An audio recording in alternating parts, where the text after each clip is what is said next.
Hello, my friends. This is Heather, and something super excited for this week's chat, celebrity chat. I have two celebrities this week.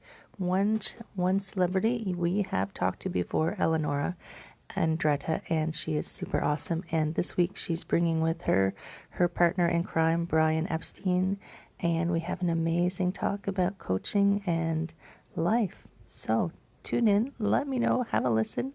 I hope you're having a great week. Take care.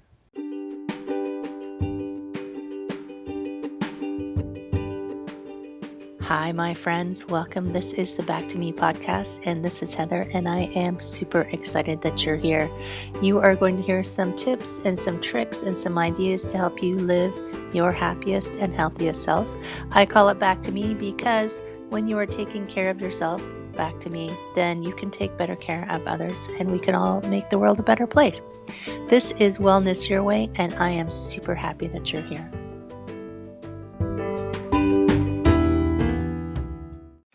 Okay, here we are. So welcome, my friends. Special, extra amazing episode of the Celebrity Coach Chat, because now we have two celebrities with us.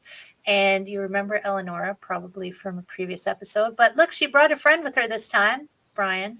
And you can see up in the corner, if you're looking at the video, their logo for the A&E workplace culture, which is, I think that's super cool. And you're going to tell us what the A&E stands for, right? Which one do you want to go first? So maybe, because people might know Eleonora, Brian, give us a little intro on what got you into this world of workplace culture, or whatever you want to share with us, really. Sure. I think, well, first of all, thank you, Heather, for inviting both Eleonora and myself on today to talk to you. We're looking forward to talking to you a little bit more. And it's always my favorite thing is the chatting, right? Yeah. And Eleonora and I, just to give you a little bit of a background, we have worked at George Brown College. And when we were talking one time on break, we discovered that we're both coaches. And we both talked about how we would like to continue to grow our business and to help people in organizations, help organizations improve their own productivity within their organizations, but also helping people to know themselves better and to help themselves better for their own personal lives. And by helping them with their own personal lives, we're helping them with their professional lives as well. So Eleonora and I decided that, you know what, let's collaborate, let's work together. We get along pretty well together. She laughs at my jokes, I laugh at her jokes. Right. So that's key. That's the key. So then we decided we get along really well, and I think we have a unique energy that we can help other organizations and other people through their personal and their professional lives. And I like how, like, when you have a team of two people, you can bring in a couple of different perspectives into whatever you're coming at, right? So, which I think is super valuable to people who bring you in. And yes. My thought just left my brain. So Eleonora, you jump in. Yes, I wanted to say it's so interesting what Brian said, because first of all, A&E is Andretta and Epstein. Before you think it's anything else, it could be. I had no idea. So those are our two last names.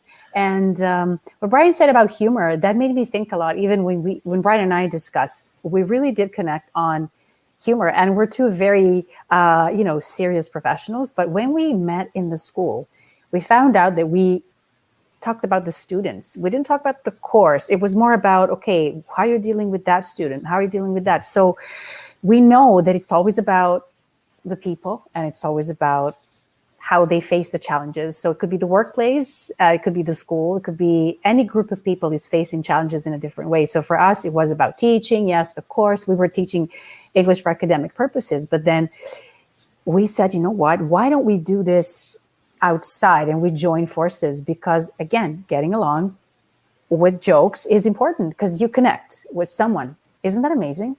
It is. And, companies aren't, you can't you don't stop being the person you are when you go to work and be a company, right? So I liked how Brian was saying, it's not necessarily your professional life. It's your everything going on is you're going to bring to work with you. It's like people say, don't bring your work home, but you bring your home to work. If you're having problems at home, you're bringing it to work for sure. So Yes. I guess when you are helping, so you're helping teams.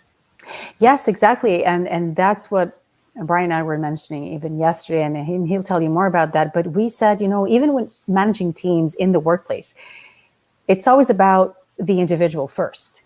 Because if somebody has uncertainties or fears or is not happy, is angry, what kind of team member can you be in the workplace? So that's where we started. And that's what our programs are based on, really taking responsibility for who you are first, and then being part of a team. So this is our project. And if I may, if Eleanor, I didn't see the whole show that Eleanor was on, so maybe she plugged her book already. But this is a good chance to plug your book again, Eleanor. Why don't you tell a little bit more about your book and how that's a good thesis of how we're working together and how we're providing people may not have seen the other one, so I'm sorry. You're right.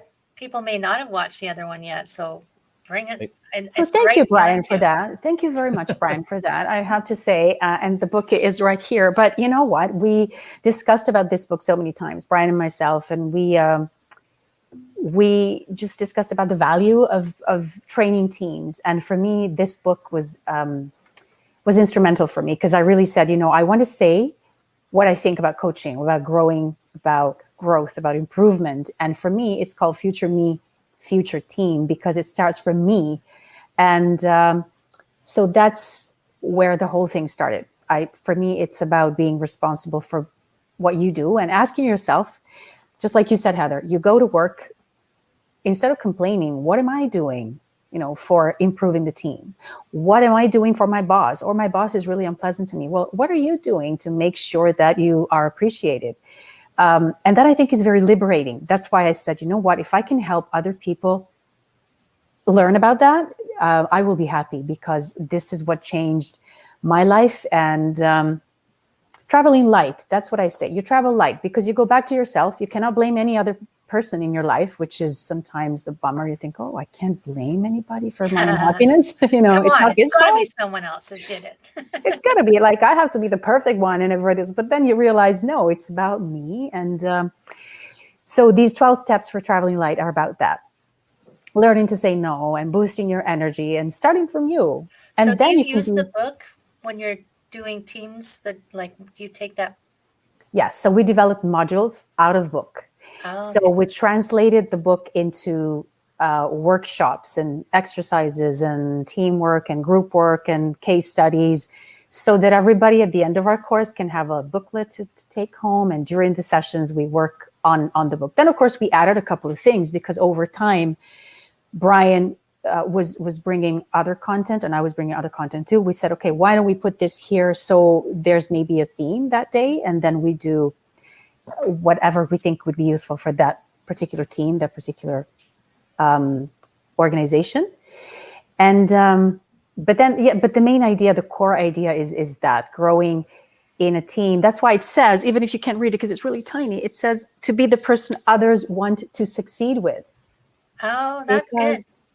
It's like, if you're not a pleasant person to work with, then there's no team. No. I've worked on those teams.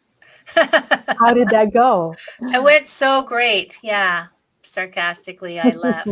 It's like, I'm out of here.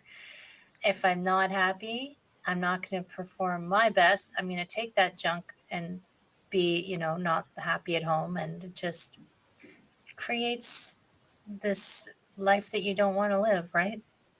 And so so is it a finite amount of time you spend with teams, or do you get, like, after you take them through the initial, is there like ongoing because I'm imagining, because I did work in corporate for 15 years, right? And it's like, here's your course.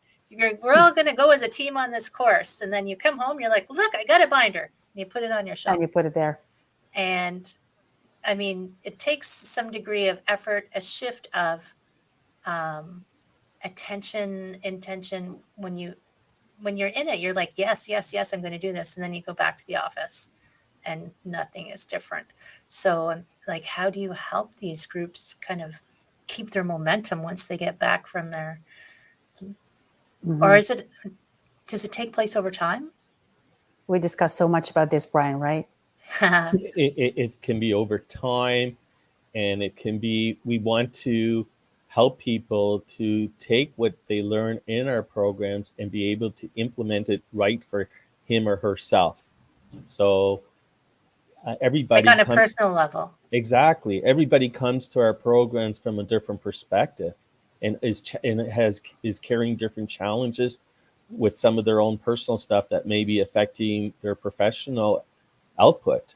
So we want to be able to work with them one-on-one after they come from the program, and after they participate in the program. As you said, you come home and you're feeling really excited. Just guess what I just learned today. But we all know, I guess you would have to Google it. I can't remember if it's 30 or 40% what we actually learn when we go to a workshop. Maybe it's less. But so now we want to work with the client, work with that person, and help him or her to, how can this program help you, and and ultimately it's going to help the organization as well. So it's almost like you're working with teams, but really you're trying to help the individuals so that they can work better in the teams. Is that fair? Yes, that's a great recap, because like I said in the other podcast, when I told you about the book, I mean, there is an I in team, and it's really huge. It is huge. Like if you're an unhappy person, that's why I was talking to another colleague, and we were saying, the team building exercise is done for just the team. Okay, you're in this room now, get along. Right. Now love each What's other. up, trust fall? Come on, we'll catch you. Trust each other. Man. I don't know. And we also think, we were saying this, a colleague is just a colleague. You don't necessarily need to become best friends. It's about being professional. And sometimes I think there's even that problem. Sometimes people expect somebody in the workplace to take care of all their needs. It's just work. So if you focus on yourself, then I think you let go of all the rest, and you don't have to be best friends. If you make good friends, like Brian and myself, we met in the workplace. Can you imagine? Right. So it is wonderful to be there. But if it doesn't happen, then it's fine. You don't need to, I think sometimes we expect a lot of our colleagues. Right. You don't have to become best friends forever. Exactly. Just say hello, even if nobody says hello back, because it makes you feel good about yourself, right? It's not about expecting someone else to make you feel good in the morning, but maybe you walk in and you say, hello, everybody, good morning. Right. And so go ahead, Brian. Oh, I was just going to add to that. It's just creating that comfortable environment to work at. Because as you said before, you worked at an organization that you were not happy. And most of us have worked at some point, maybe years back, in a situation that we may not have been happy with. But the idea is, why not create a work environment that we feel good at to go to each day? I mean, I know that's maybe to some people might say, I don't know if that's possible, but it can it can be possible if you create that work environment, and not only are professional to each other, but we talked a little bit about humor before. I mean, humor is one of those things you have to be careful with, because you don't want to hurt people's feelings at the same time. But being showing your willingness to be open and friendly to other people, and interested to learn about other people from their perspective, where they come from, it can add a lot to the team and you as the person in the organization. What do they say when you have to give a speech? To break the ice, you always start with a joke, right? Exactly. And I hope that they get it. That's my second thought. Yeah. Doesn't crash and burn. Well, so at the beginning, we were cautious of each other, right, Brian? We were like, okay, do you think? And then once we understood that we had the same sense of humor, it was on from that day. And in this case, it's different because it's a partnership, so we really do need to get along. But that's different. That's different. That's not you're going into the office and you share, I used to work in a sea of cubicles. you're not in like the same cube space. You are actually working closely together. So I guess, have you ever ended up in teams that had conflicts that you had to kind of sift through? And how would you how do you help? Do you take that on an individual basis to figure out, is it a personality thing? Is it a life thing? Is it you're in the wrong job and maybe you should go on a vision quest? I don't know. Like looking for something else. Right? I think a lot of times conflict happens when we're all different personalities, and some of us are more quiet, some of us are more sensitive, some of us are more outgoing. We have different ways of dealing with different things. And one of the things that we're using within our organization now is called DISC assessment. And Oh, yeah. and DISC assessment talks about that we are working with different people, and people are assessed to find out what kind of people you are, what kind of person you are, which your the way that you present yourself and how you get along with other people. And I think if you understand yourself better and the people in their team understand each other, it will help people to get along with one another a little bit better. So I can understand, like Eleonora and I understand, but if we understand the other people in our team, that can be helpful as well. Yeah, I had a similar conversation with Karen Eit, who I think I've connected you with, Karen. And she was talking about, she does the color personality profiles. Oh, yes. And we had that conversation where even for her, she talked about her sister. She said, once I realized my sister was this, then I realized why we always, didn't connect, didn't get along all that well. She goes, but once I understood her, now I understand, now you know what kind of information makes her feel comfortable or how to interact. And I can remember way back in the day, back when I lived in Nova Scotia, Brian, I worked at Nova Scotia Power, of all places. And we did the Myers-Briggs. And it was interesting to see the variety. We were all accountants, but the variety of people within that team were very different. And it made you realize, oh, that person isn't trying to annoy me. That's just the way they operate. That's just the way their brain works. But do you find there has to be an openness to have those conversations, to accept people differently? Or do you find people just, when they realize it, they take that on? You know what helped me, and this is something that I wrote in the book as well, and it was a game changer for me, for anger and resentment, that it's never personal. And this is something that when you hear it for the first time, you're thinking, no, that person has something with me.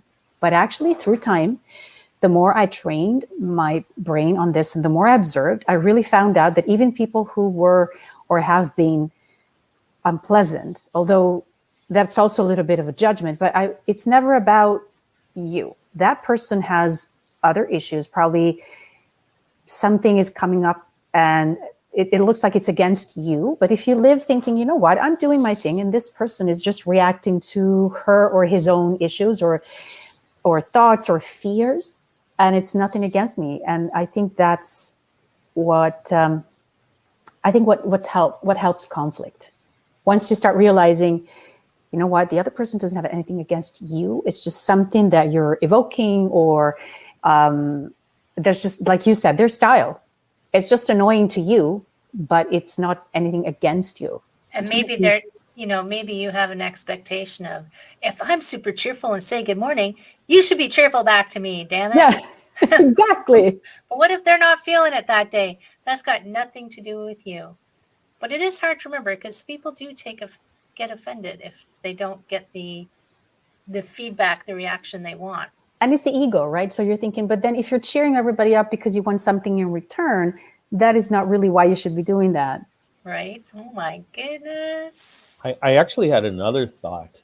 Okay. When you talk about the DISC assessment, can you imagine if you brought your extended family together, whether or not it's at Thanksgiving, at Christmas, and you said, and you have Uncle, whatever his name may be, because there's always one uncle in every family that says something that annoys the rest of the family. You got everybody together and said, today we're going to do a DISC assessment because we want to get to know one another a little bit better so that we can understand each other, because a lot of those conflicts happen in families where Oh my people, gosh, yeah. different personality, you could be from the exact same family, but you have different approach to do something. So I think the DISC assessment could be help. There's another opportunity You for can us, start Eleonora. you can also There- start the you're DISC right. dating, What's that? the DISC dating profiles, you know.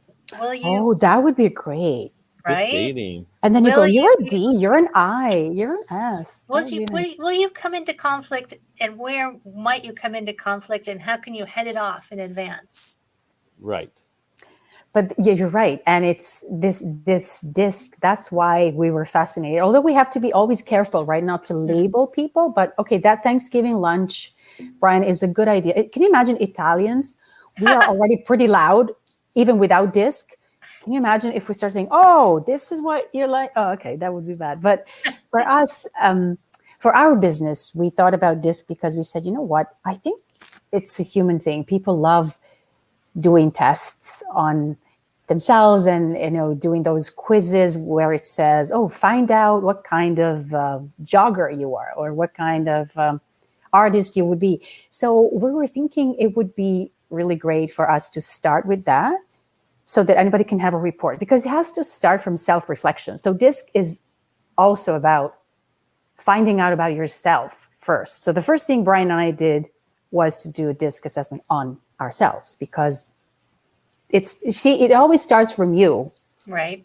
We can just try to say, oh, it's about the team. They're not but it's really about your own actions and initiatives.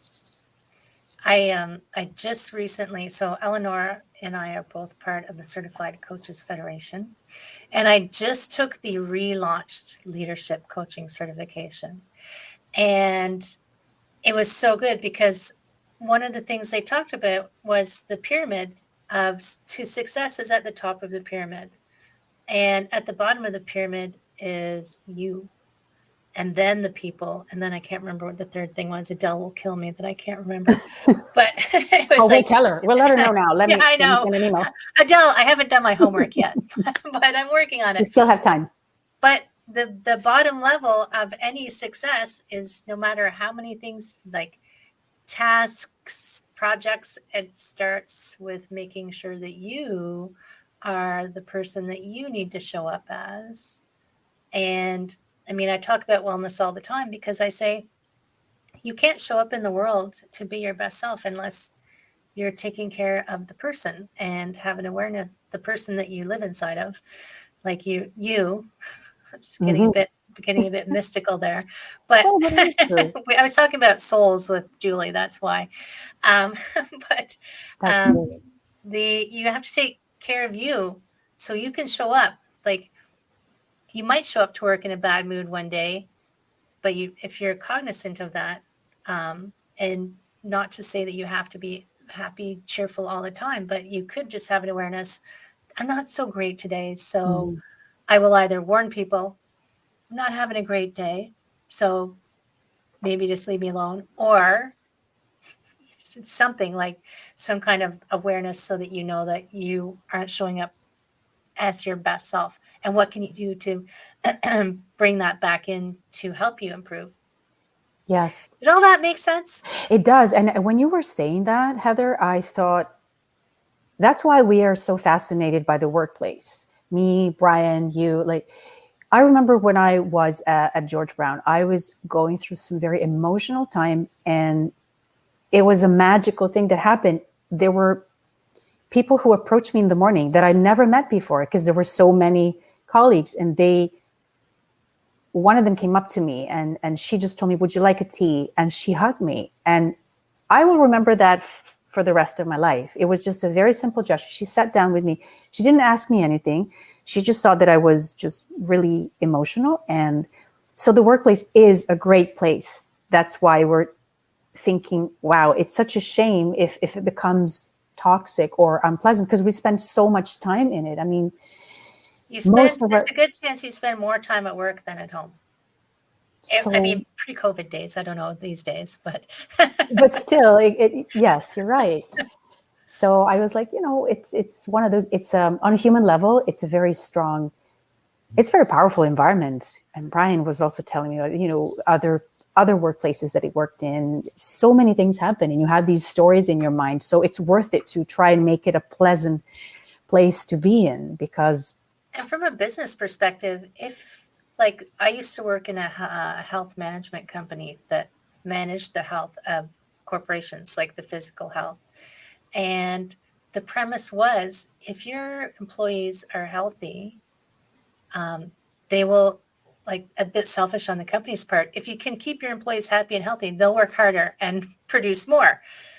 I mean, not entirely selfish, but it's true. If you can be in a good space, if you enjoy the people, for the most part, I mean, not every day is going to be sunshine and unicorns, but not dreading being there, then you will feel like you are contributing, I guess.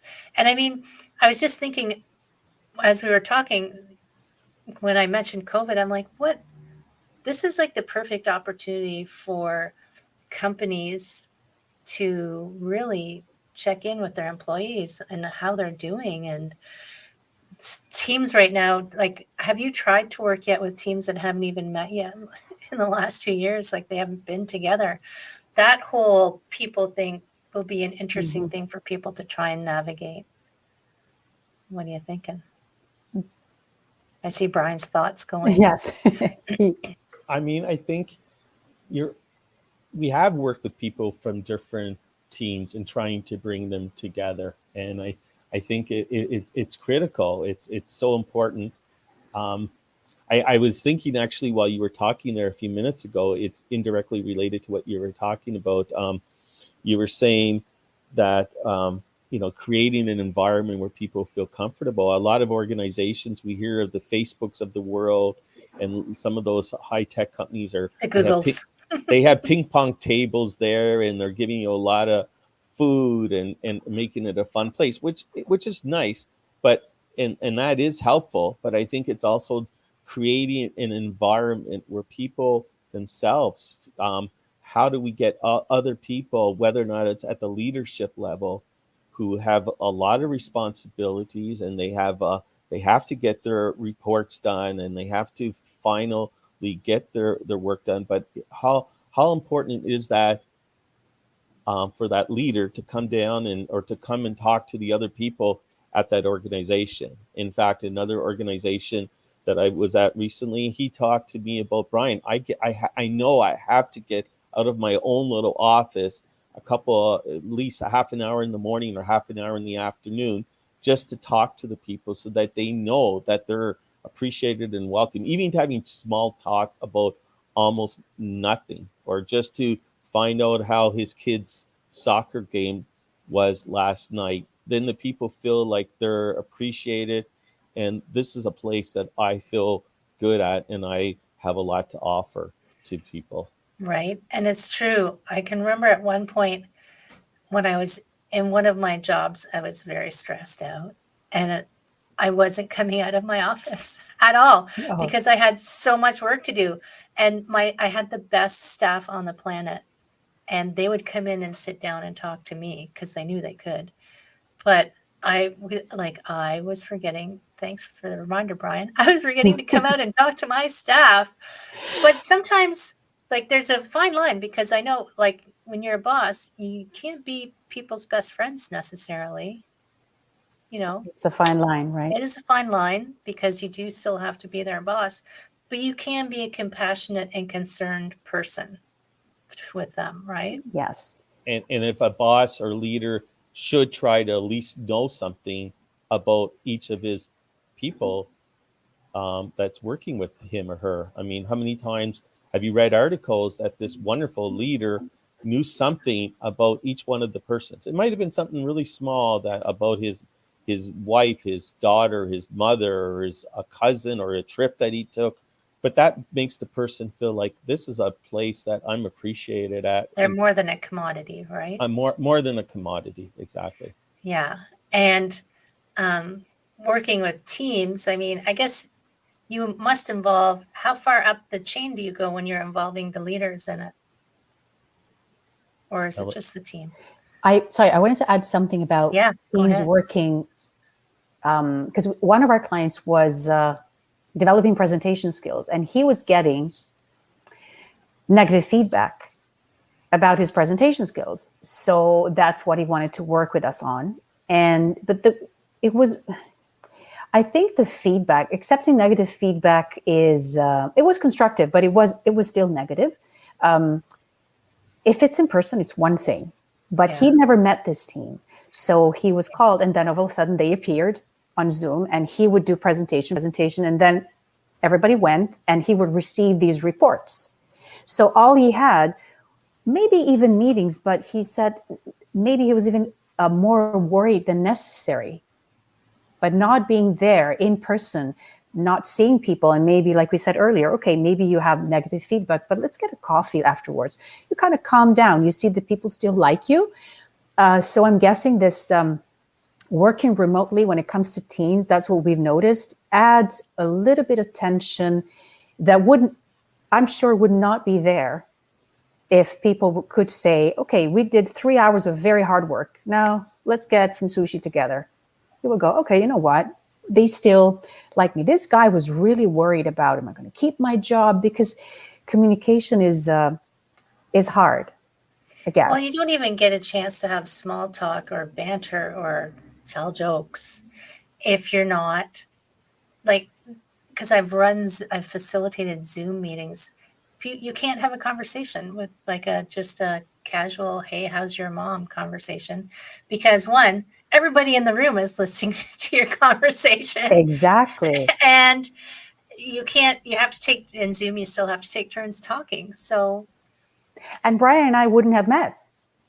Right.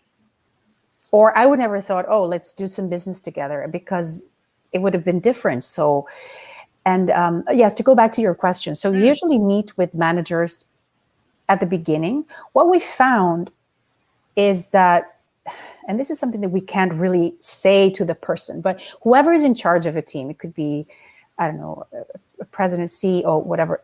I think sometimes the approach is, my team has a problem, go fix it for me, which is nice. So we usually do the assessment with whoever is in charge, and we talk about potential problems. So we have even an initial questionnaire, a feedback questionnaire that is anonymous. Then it depends what they want to do, because maybe they want to see, if they're open to having workshops and webinars, whatever. But I think what we found is that sometimes people who are at the top will tend to think, I want my team to work better, to be more productive, because that's the end goal. Mm-hmm. So please come in and fix them.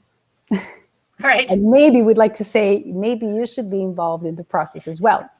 But then doing a session, for instance, with the manager in the room, we found it when we were in person, it doesn't really work. And I understand. So that, I think, is still something that needs to be defined. Right. People will temper their conversation and responses if their boss is in the room, especially if it's a team that's struggling. Or you think there were spies that were going to report what's going on. Right. So it could happen. I mean, it's just something that we usually say just to make sure this is not us looking at what you're doing and then telling, unless you want us to do that, maybe. Right. But I was with another organization before that we used to, just on that note, we used to have workshops for the leaders, the directors, the VPs of the organization getting together. Actually, they were from different organizations and they got together, and then another workshop for the employees, because sometimes, as you say, both have said, the employees, like, oh my goodness, Yes. They shut up when they know that the director is sitting in the back of the room there. Right. So. They're like, oh, we love the company. We love working here, and it's great. Right. We're happy with everything that's going on. This is the best boss ever. Exactly. And also, there's an interesting idea that you don't really need a coach because you have a problem. I think coaching is really great for any organization at any stage, because it's about refreshing. It's just like when you do a detox every 6 months, and you don't do it because you have a problem, but you do it because you kind of feel the need to refresh your system and just start anew and learn something new, because what we're doing, is also giving little insights and inputs, like new things to talk about or to think about. So it doesn't, sometimes the culture is, coaches are for solving problems, but it's not. Sometimes just come in and do a 2-day workshop on how to improve communication. Wow, why not? It doesn't have to be an issue.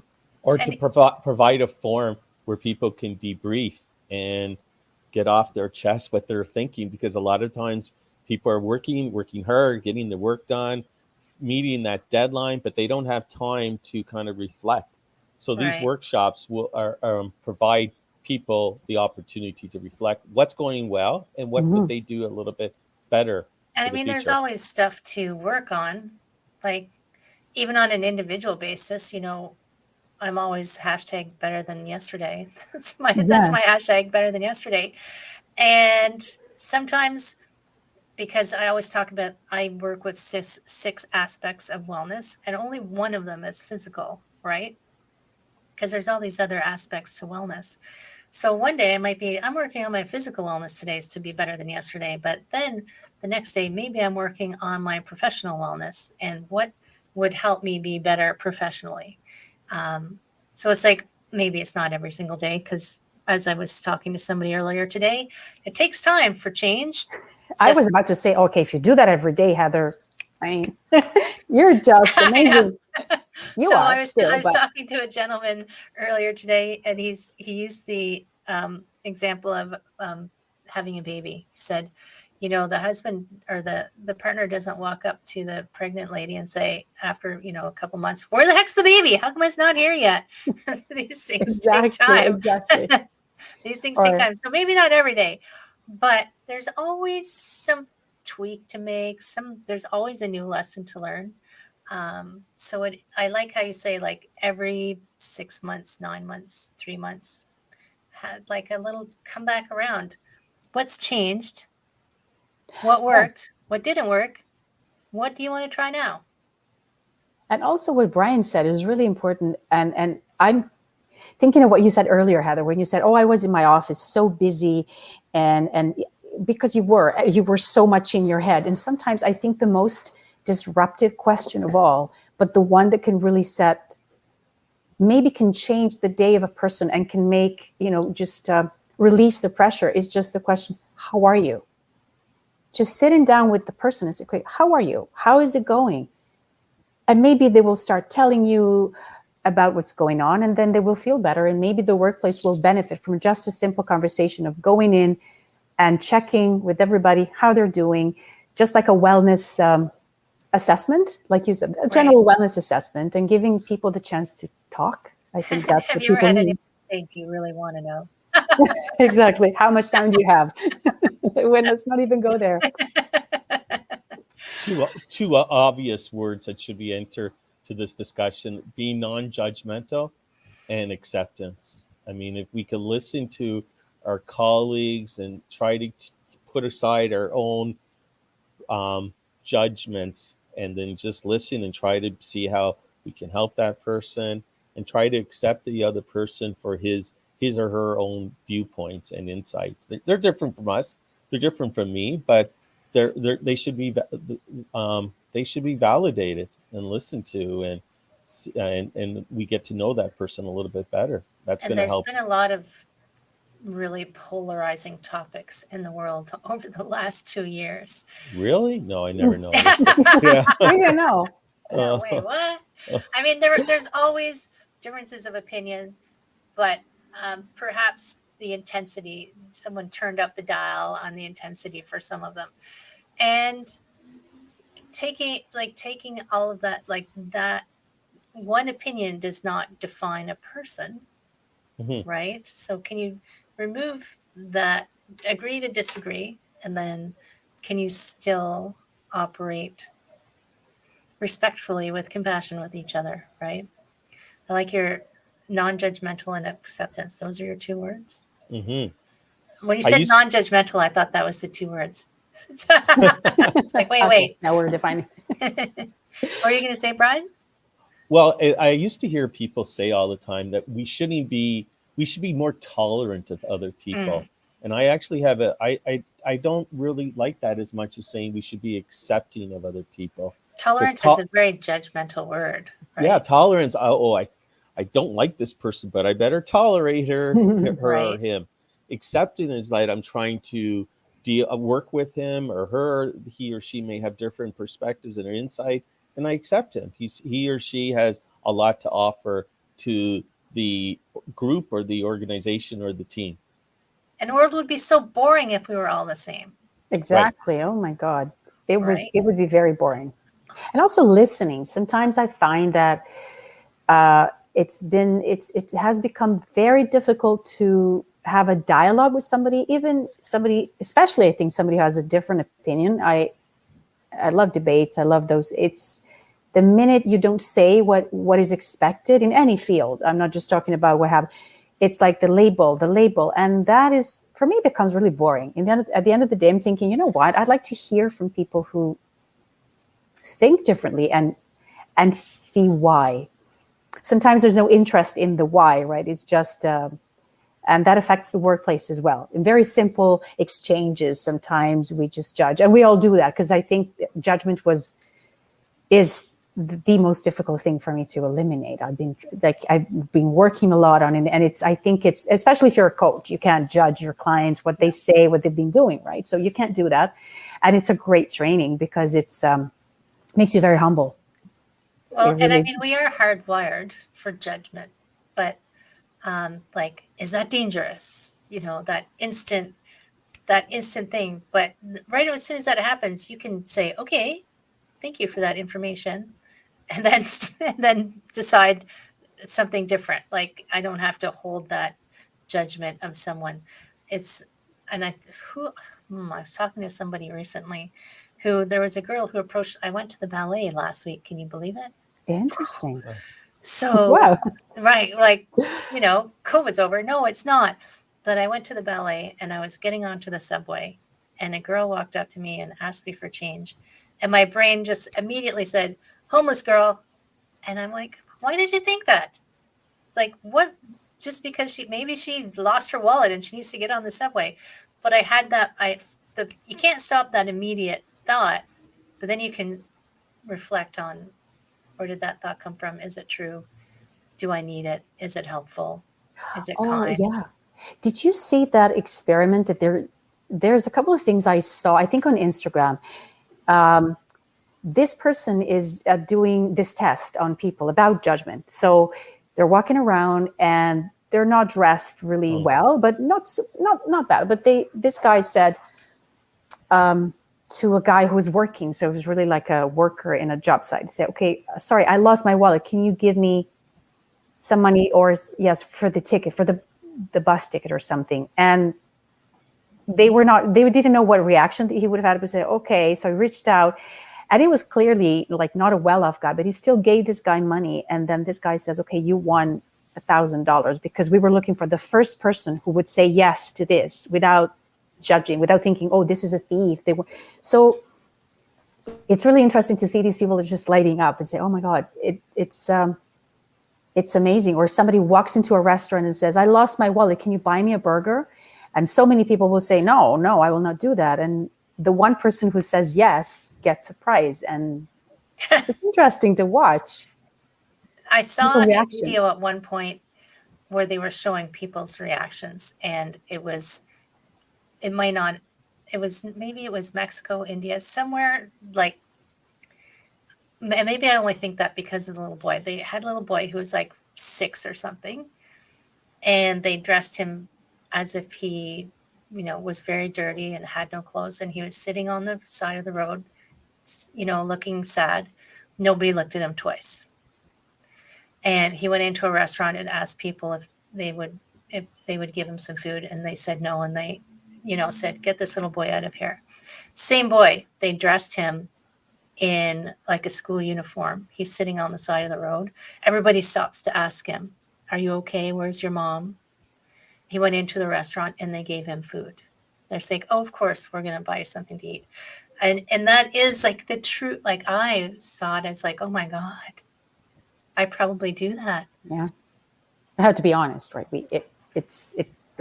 But having that instant realization is like, oh, okay, so now when I have it, like, that's why this girl, I had that judgment, and then I went, oh my gosh, wait, is that really what's happening? Like, can you pause that? But you And- have the ability to reflect upon that, which But I is great. decided to, like Yes. at some point in my life, I decided to try and exercise that muscle. Speaking of my physical fitness, but Exactly. and it takes practice. But I bring it all up just because I'm like, you're right. Like judgment, non-judgment, and acceptance is something to practice. And it affects all areas, not just work. It affects all areas of your life, right? It's, imagine the world. I'm just doing Just a John imagine. Lennon song in my head. Yes. What a wonderful world this would be. Right? Yes. No, And- it's not always sunshine and unicorns. But And just imagine also that, I mean, actually, we're very fortunate. We live in a, I mean, I might sound like we're going to play the violin here now, but we live in Toronto in Canada, especially in Toronto. We live in a very diverse culture, so many diverse cultures within this one city, even. oh yeah. And the leading companies in Canada are the ones that recognize diversity of religion, diversity of whatever, diversity. There's one more diversity I wish all companies could do, and that would be diversity of thought, diversity of ideas. So more ideas are accepted and are appreciated. They may not be bought and they may not be used, but how many organizations are there that people go to the big meeting, the leader is leading the meeting, and the other people in the meeting are often afraid to say anything because they're afraid, oh, my idea may not be liked, and I may be shut up, I may be embarrassed. But the organizations that encourage people to say, let's brainstorm, let's come up with ideas. Don't worry. I mean, unless it's totally outlandish and it could be hurtful to other people. But as long as it's not hurtful to other people, let's try to get those ideas. Let's try to get those ideas out there, because that's going to help us for not only the growth of our own team, but it's going to help us for the growth of the organization as well. Do you do that as part of your team stuff? Like bring in this diversity of thought and idea. I mean, both Eleonora are probably the biggest brainstormers around. We love brainstorming. Yes. You have big brains? Yes. Big brains. And then and they're stormy. Okay. And when our brainstorming sessions are over, we're like, okay, now we're tired. I think we need another session. But it connects to judgment. Yes, that's something that I really, I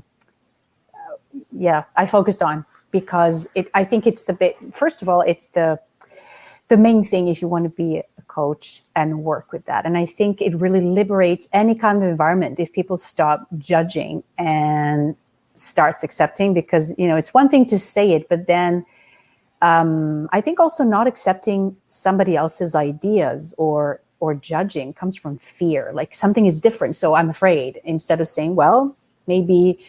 So I think it's about working on different levels. So the fear of being judged yourself. So you judge because you're thinking, oh, people are judging me, so I'm going to do that. So this diversity of ideas and also of thoughts is, I think, ingrained in, first of all, removing fear.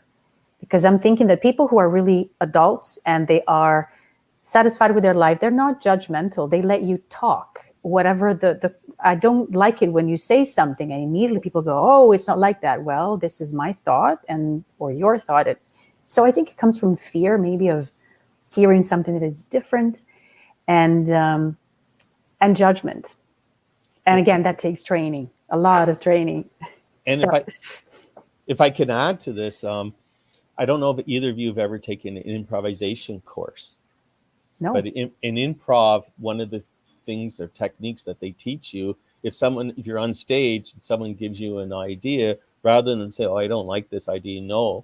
It's like they teach you to say yes and then add on to this.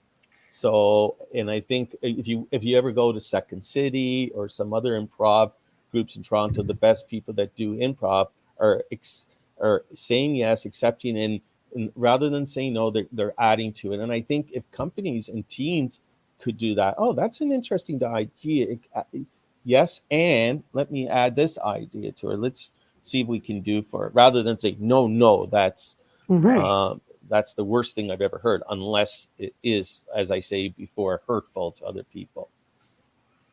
Cool. Yes, even the debate. I think it's really useful to pick different topics and maybe social topics that have a little bit of a controversy to them and say, okay, now you represent this team and you represent the other team. Whatever it is that you think, now you're thinking, now you're for or you're against this, and come up with, an argument for this, even if it's not your personal point of view, but it makes you think about someone else who has a totally different view on that topic, and you have to come up, and that is like a training to represent other ideas, maybe ideas that are opposite to yours, but I think that helps a lot. Making them to argue against yes, their, I don't know, uniforms in school. right? Are you for? Yeah, I think they should. Okay, now just talk for 5 minutes about why uniforms in school are not a good thing. Oh, but I really like them. Okay, but now it really makes you make an effort trying to think from the other perspective. What would a person who's not in favor of uniforms say? And I think it's an excellent training, because you will find out that it's not that people who think the different thing are evil. They have a different view, and it's not that there's the right one and the wrong one. So that helps. It's challenging though. Yeah. It's respecting other people have different opinions, and even though my opinion may be different than yours, and I may decide I'm going to go a different way, give me the don't try to convince me that you're wrong and you have to do it my way. There's different approaches and there's different ways of thinking. So that should be encouraged in our personal lives and in our professional lives, being open to doing that. Yeah, because I think the world belongs to everyone. Sometimes people forget that. Like, the world belongs to everyone who's alive in this moment. It's not that people have a right to say, you do this or you don't do this. It belongs to every one of us. So there's space for every one of us without, the punches.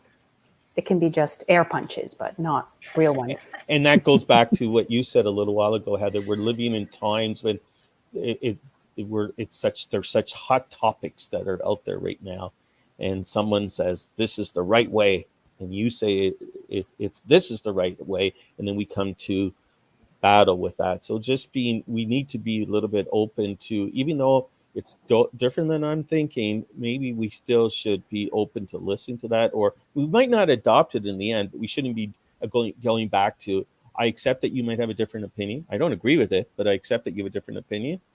I'm trying to be non-judgmental, even though you have a different opinion. It's not always easy, and I'm not suggesting it is. No, the labels are out there. I used to say, when I worked in the chartered accounting firm, my manager loved debating.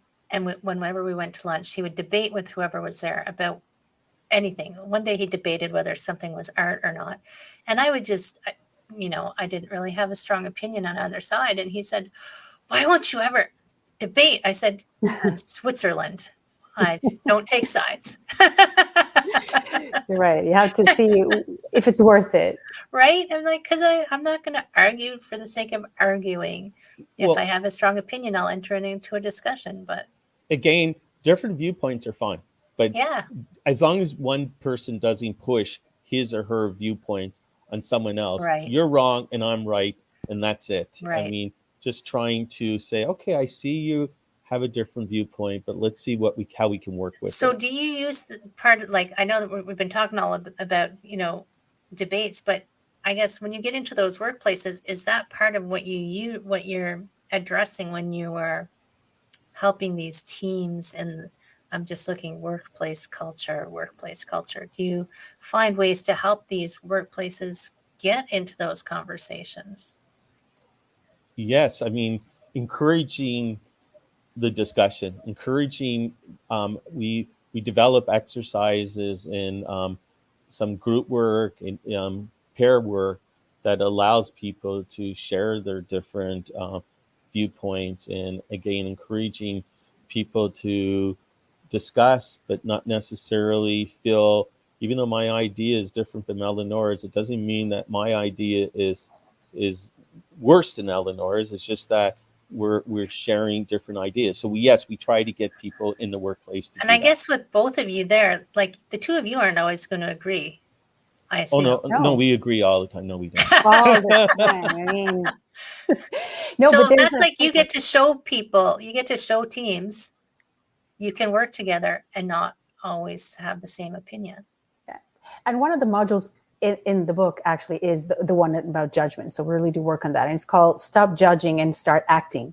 Because for me, the antidote to judging is acting, meaning do what you think is good for you, act on it, stop thinking about what is the other person doing? Why are they doing that? They're not good. This is not good. They're thinking this. Okay, do what you think is good for yourself. Act, take initiative every day, and don't waste any time, thinking about what other people are doing, thinking that's their life. And I think the antidote to judging, the judging that is not good, is acting, just focusing on yourself, your program, your objectives, your goals to improve yourself. I think that's a magic recipe, because you focus on building yourself, and you will not have any time to think about what others are doing. Right. Because they're busy with their life, and you're just busy, keep busy with yours. But don't lock yourself in your office and not talk to people. We will hold that against you, Heather. Right. I know. You're totally judging me. I am. How could she do that? Oh my God. So and it's an overused word today, but empower other people to make their own decisions without imposing your decisions on them. You might not agree with the other people's decisions that they make, but it might turn out to be the right decision, though. And you might think you yourself might think, what is this person doing? It's so stupid. It's a dumb idea, and I know it's better. They should be doing that, but the other person we still live in a world that we still need to empower the other person to make his or her own decision, even though we think I know it's wrong for him or her. Right. And I'm dogmatic, and I think we always know the best. Exactly, I know for everybody. I know the best. Yes. But then we would all be the same, and we go back to that land of boring. Really, it'd be very boring. Everybody needs to be just like me. No, I don't think so. No, exactly. So do you put on public workshops or just companies, or what do you have public workshops? Primarily, we are working within companies right now and developing workshops within. So you work on your dating app and disc dating. dating app. The disc dating app, yes. But I think it's something that we are considering perhaps in the future that we could possibly. I mean, everything's always open. If you could be a fly in the wall to hear Eleonora and I discuss, we're always open to discuss ideas. And I think you raised something good, maybe having public workshops at some point. I mean, right now we're looking at going into organizations, but who knows? Maybe. And I mean, I only think of it because sometimes it's a person within a workplace who recognizes that I need something different and they want to work on themselves, and maybe they go and get a coach, which is, by the way, it's awesome. Go get a coach. But maybe maybe it's like they start as going to something and people see the effects that it's having, and it'll ripple into the team, and then they'll say, yes, come in to our office and make all of us amazing. Mm-hmm. Right? More amazing. Everybody's already even amazing. More amazing, right? More amazing. If that's possible. Look at Brian's brain. Like you can just see it going. It's either going or it's on stall. I mean, you can, if you want to think it's going, go ahead. I see it. It's like, it's not moving. It's like stunned by the idea. That's what it is. Yes. No, So I think he's already. So it's good to know that when my brain is going, it could, or if it's stalled, it has the same look. Same look. So you're safe. Your thinking face. No, he's already thinking about the next brainstorming session. I can see that. Sure. First thing Monday morning, Eleonora, be there. 7:00. Yes. Oh my goodness gracious. Yeah. Seriously. So rounding back to wellness. And the wellness, because we spend a lot of time in our workplace, whether we're working at home or working in an actual workplace location. And do you have any, like, I want to respect your time. I mean, do you have any final thoughts on wellness and workplace culture? And I'll just let you guys decide who goes first. I'm a gentleman. Eleonora? So wellness in the workplace. How do you, I mean, whatever you think, whatever comes to you. I think, and that's to me is the hardest part. Sometimes people think there's a one size fits all solution. I think wellness is a series of elements, a series of levels. So it's also about thinking about what's right, reading books, but it's also about eating what's healthy for you. It's about resting, whatever sleeping. Makes you feel, resting, sleeping, mindfulness, meditation, whatever is, and anybody could do whatever they feel like doing, sometimes walking, but it's a rounded thing. Sometimes I think we're all too much in our mind, in our head, and I think it's a process. So it's exciting because it is a process, but I think this is what I would like our potential client to know. It's a process. It's not something that it's an easy solution. Okay, I want to change. It's coming 2 days. We'll do this workshop and magically, it's a process. So that's why we're also talking about following up and doing other sessions. So my final thought would be that your team starts from you. And that's what I think is a message. Definitely. You got to take the leadership coaching. You'll like it. I already wrote it down. What do you think? When you mentioned it. I saw you. Yes. Brian, what's you saying? In summary, I would just say that along with Eleonora, this is where we agree with one another. Find what's right for yourself. Develop, participate in programs that's going to create wellness for you and for your team.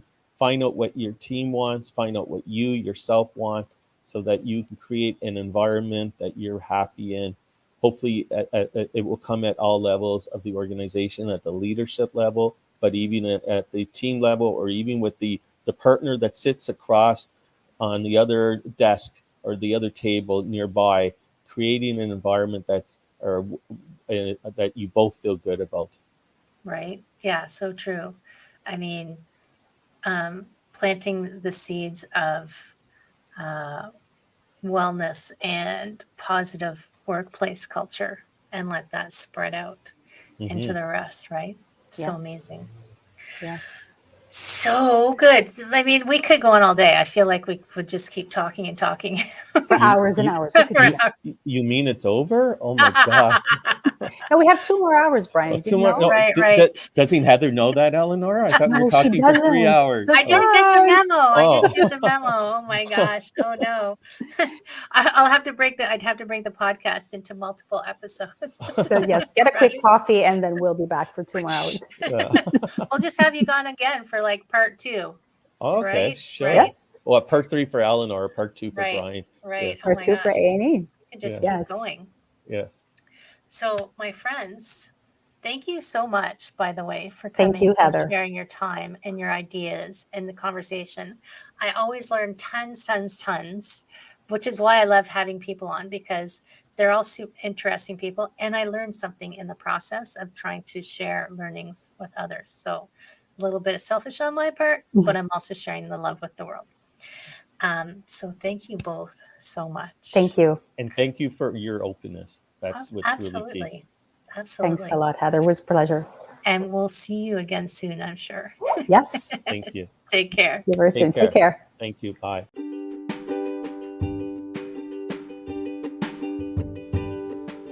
Hi, my friend. Thanks so much for listening to this entire podcast. If you found it useful and you're like me and you like helping others, please feel free to share this. Just give it a like, give it a comment. If you found something useful in it, there's a chance that someone else will find something useful as well. Also, if you have any questions at all, I can absolutely help, and I would love to help. You can email me at heather@prosperityflowcoaching.com. If you want more of this awesome content, you can follow me on Instagram, Heather Stewart Coaching. You can follow me on Facebook, Prosperity Flow Coaching. And I have a personal request. I want to help as many people as I can with these podcasts. And if you could give me a review, hopefully a good one, if you could share, if you could send this out into the world, I would truly appreciate it. I hope you have an amazing day, and I hope that you find your way to wellness by getting back to me. Take care, my friend.